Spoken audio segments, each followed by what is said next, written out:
The courtroom. Dead silence, so quiet, you could practically hear the rain mocking everyone through the windows. Then, in a scene ripped straight from a drama, Shekinah Anderson crumpled to the floor, trembling, as the judge's booming declaration rang out, 10 years in state custody. Flashbulbs went wild. Reporters screamed over one another and pandemonium devoured the room. Across the aisle, T.I., Atlanta's one-century rap royalty, buried his face in his hands, the ever-cool mogul. Reduced to tears, those tears screamed a story words could never touch: friendship betrayed, loyalty pushed to the edge, and a secret so heavy it crushed everything. The footage that sparked this mess had finally wreaked havoc. As Shekinah was dragged away in handcuffs, murmurs swirled: justice or just a betrayal in designer disguise. Tonight, we dig beneath the headlines. The collapse, the confession, the footage, and the hush that toppled an empire. Because in Atlanta, every bestie hides dirt hand. This one blew up live on camera. Even after the gavel fell, its echoes lingered. A routine hearing had turned into a circus where justice and spectacle did a dangerous tango. Shekinah Anderson hit the floor before the judge could finish. Her legs buckled, her voice shattered, and 10 years hung like a curse no one could scrub away. Security lunged forward, hoisting Shekinah Anderson's shaking body off the floor as the crowd collectively gasped. Whispers snaked through the room, some oozed sympathy, others muttered she got what was coming. Somewhere in the second row, T.I. sat frozen, fingers clenched so tight his knuckles screamed white. This wasn't your average court drama. This was a funeral for friendship, reputation, and maybe even a conscience. Reporters swarmed the courthouse steps like sharks, shoving mics at anyone who dared breathe. Did she really pass out? Was Tiny there? Did T.I. actually cry? Every shout fueled the social media beast, and within minutes, hashtag justice for SHEKINAH, hashtag T breaks down, and hashtag tiny footage were trending everywhere.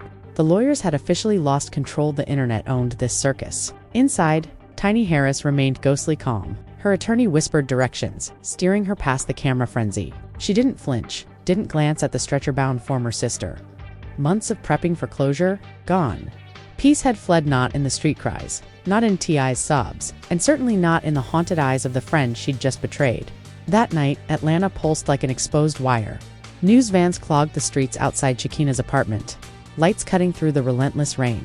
Commentators picked apart guilt and loyalty like rival football teams. Some hailed Tiny as a woman reclaiming her power. Others labeled her heartless for stabbing her best friend in public. But the creepiest questions came from fans clinging to memories of laughter, whispered secrets, and years of friendship that once seemed untouchable. How did it come to this? One tweet screamed, "What could make a sister betray another?" Behind closed doors, Shekinah's mother wept while packing her daughter's belongings. The apartment walls were still plastered with framed smiles, tour snapshots, and the dream that had launched Shekinah into the spotlight. Now those same photos haunted her like ghosts. Every image whispered betrayal. On TV, her daughter's courtroom collapse played in agonizing slow motion across every channel. The world wasn't watching. Onut was judging. Meanwhile, T.I. sat alone in his studio, muted monitors flickering shadows across his face. For the first time, the man who built a kingdom on control looked utterly shattered. Insiders later revealed he hadn't slept in 2 days. He blames himself. One source murmured, "He thinks he should have stopped this before it blew up." Silence was his weapon now. It was guilt. Tiny, in contrast, hid behind her mansion's heavy curtains. Her phone buzzed nonstop: producers, reporters, fake friends begging for exclusives. She ignored them all. She'd already spoken volumes, not with words but with evidence. The flash drive she handed over had screamed louder than any press release. Still, when she caught her reflection that night, she saw something unexpected. Creeping regret. The kind that sneaks in when a victory starts tasting like loss. But the juiciest questions came from fans still haunted by memories of laughter, whispered secrets, and years of friendship that once seemed untouchable. How did it come to this? One tweet demanded. What makes a sister stab another in the back? Behind closed doors, Shekinah's mother sobbed while packing her daughter's things. The walls still bore framed smiles, tour snapshots, and the dream that had catapulted Shekinah into fame. Now every photo felt like a ghostly accusation. Each image screamed betrayal.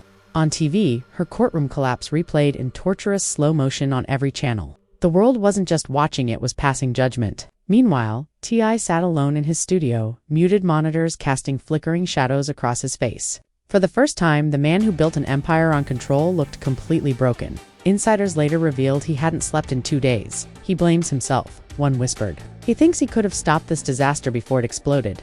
Silence had been his weapon now. It was guilt.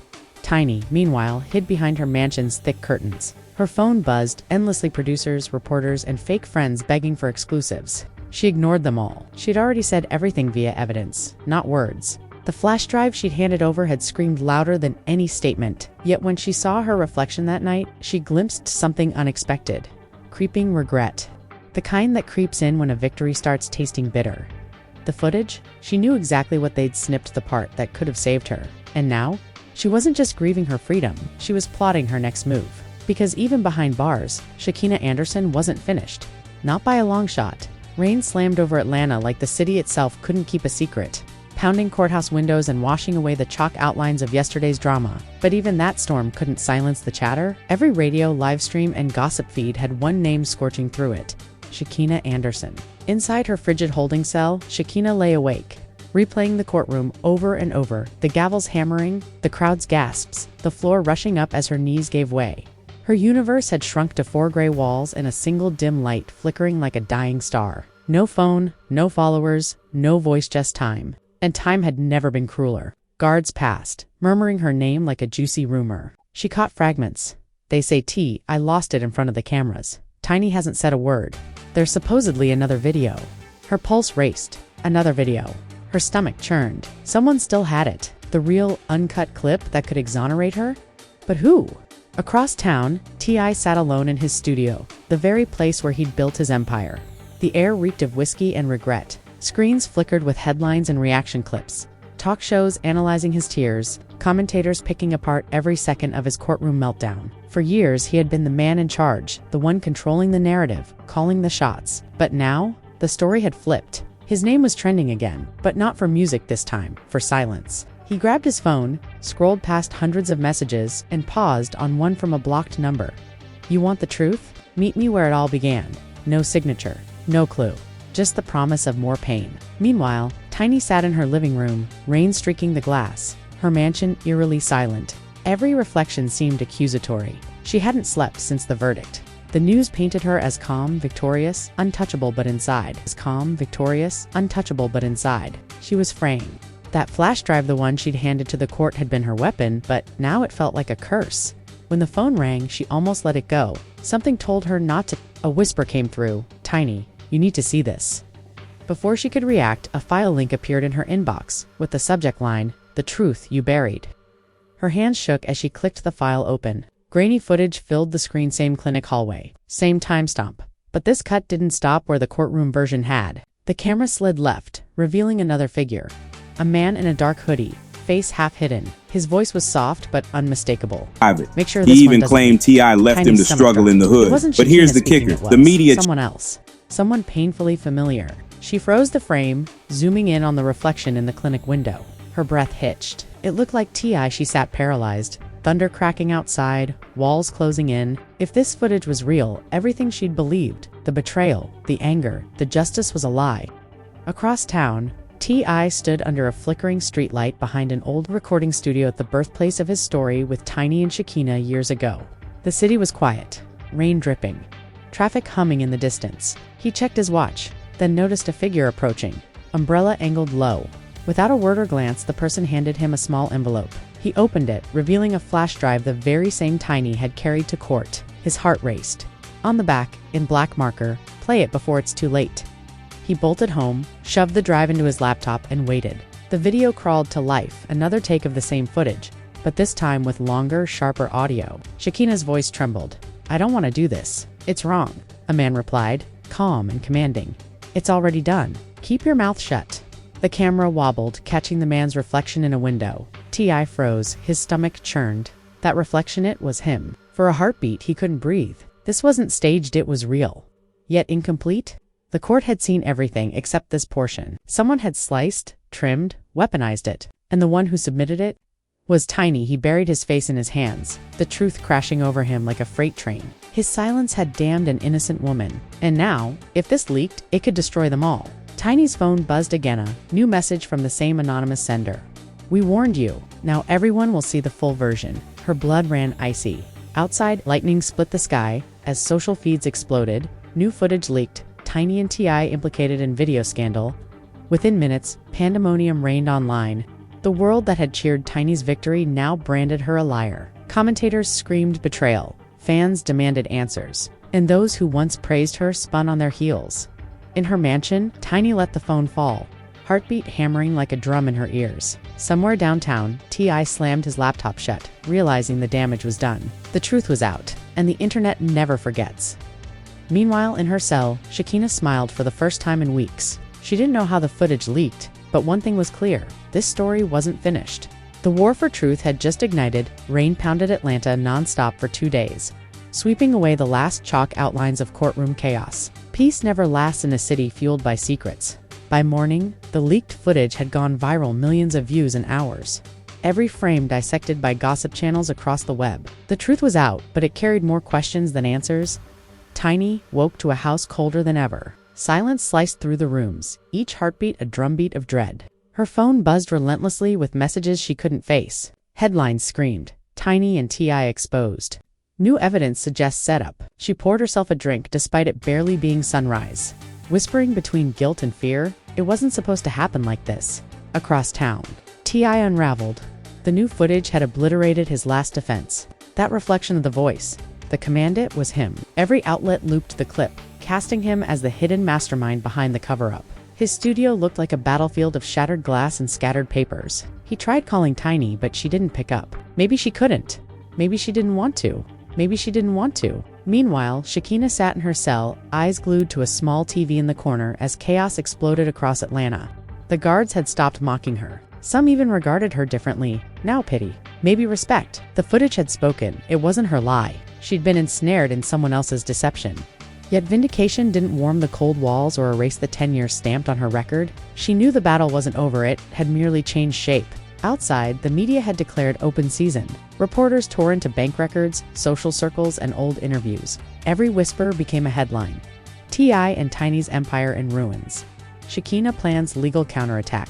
Exclusive, FBI re-examines the footage. Truth had morphed into entertainment, and every network demanded a slice of the fallout. Tiny's lawyer arrived unannounced, face gray and exhausted. "We need to make a statement," he said, dropping a folder on the table. Inside, court letters, subpoenas, and a prosecution notice. The case was reopening. The leaked footage had shifted everything. "They're calling for an investigation into evidence tampering," he murmured, "and they want to question you." Her hands shook as she stared out the window. "I gave them the truth," she whispered, voice quivering. "At least what I thought was the truth." "Truth doesn't matter anymore," he replied. "Only proof." That night, T.I. drove to the city's outskirts, where streetlights dwindled and the skyline dissolved into shadow. He parked by a riverbank, the same spot where he and Tiny had shot their first reality show promo years ago. Back when life seemed simpler and fame felt like a gift, not a curse. Staring at the water, his phone buzzed. A text from Shekinah's old manager read, "We need to talk. It's about the second drive." His heart skipped. A second drive? He'd thought there were only two, the one Tiny had and the one that leaked. Another meant someone had been filming all along. Meanwhile, a nearby news studio braced for a live interview. A new witness, C, former assistant from Tiny's legal team, was on camera. Her voice trembled. There were two versions of the footage. Tiny didn't know it was edited. Someone else made those cuts before it reached her. The anchor leaned in. "Who?" The assistant hesitated, then whispered, "Someone from T.I.'s circle?" Within minutes, the internet exploded. Blogs and podcasts churned theories. Was T.I. protecting himself? Had Tiny unknowingly destroyed her best friend to shield her husband? Or was this all orchestrated by someone higher, someone who could manipulate both sides? Tiny watched the broadcast, heart in her throat. The realization hit like a storm. She'd been used. Her silence, her trust in the man she loved, had turned her into a weapon. This footage wasn't about truth or justice. It was about control. That night, T.I. drove to the city's outskirts, where streetlights dwindled and the skyline dissolved into shadow. He parked by a riverbank, the same spot where he and Tiny had shot their first reality show promo years ago. Back when life seemed simpler and fame felt like a gift, not a curse. Staring at the water, his phone buzzed. A text from Shekinah's old manager read, "We need to talk. It's about the second drive." His heart skipped. A second drive? He'd thought there were only two, the one Tiny had and the one that leaked. Another meant someone had been filming all along. Meanwhile, a nearby news studio braced for a live interview. A new witness, C, former assistant from Tiny's legal team, was on camera. Her voice trembled. There were two versions of the footage. Tiny didn't know it was edited. Someone else made those cuts before it reached her. The anchor leaned in. "Who?" The assistant hesitated, then whispered, someone from T.I.'s circle. Within minutes, the internet exploded. Blogs and podcasts churned theories. Was T.I. protecting himself? Had Tiny unknowingly destroyed her best friend to shield her husband? Or was this all orchestrated by someone higher, someone who could manipulate both sides? Tiny watched the broadcast, heart in her throat. The realization hit like a storm. She'd been used. Her silence, her trust in the man she loved, had turned her into a weapon. This footage wasn't about truth or justice. It was about control.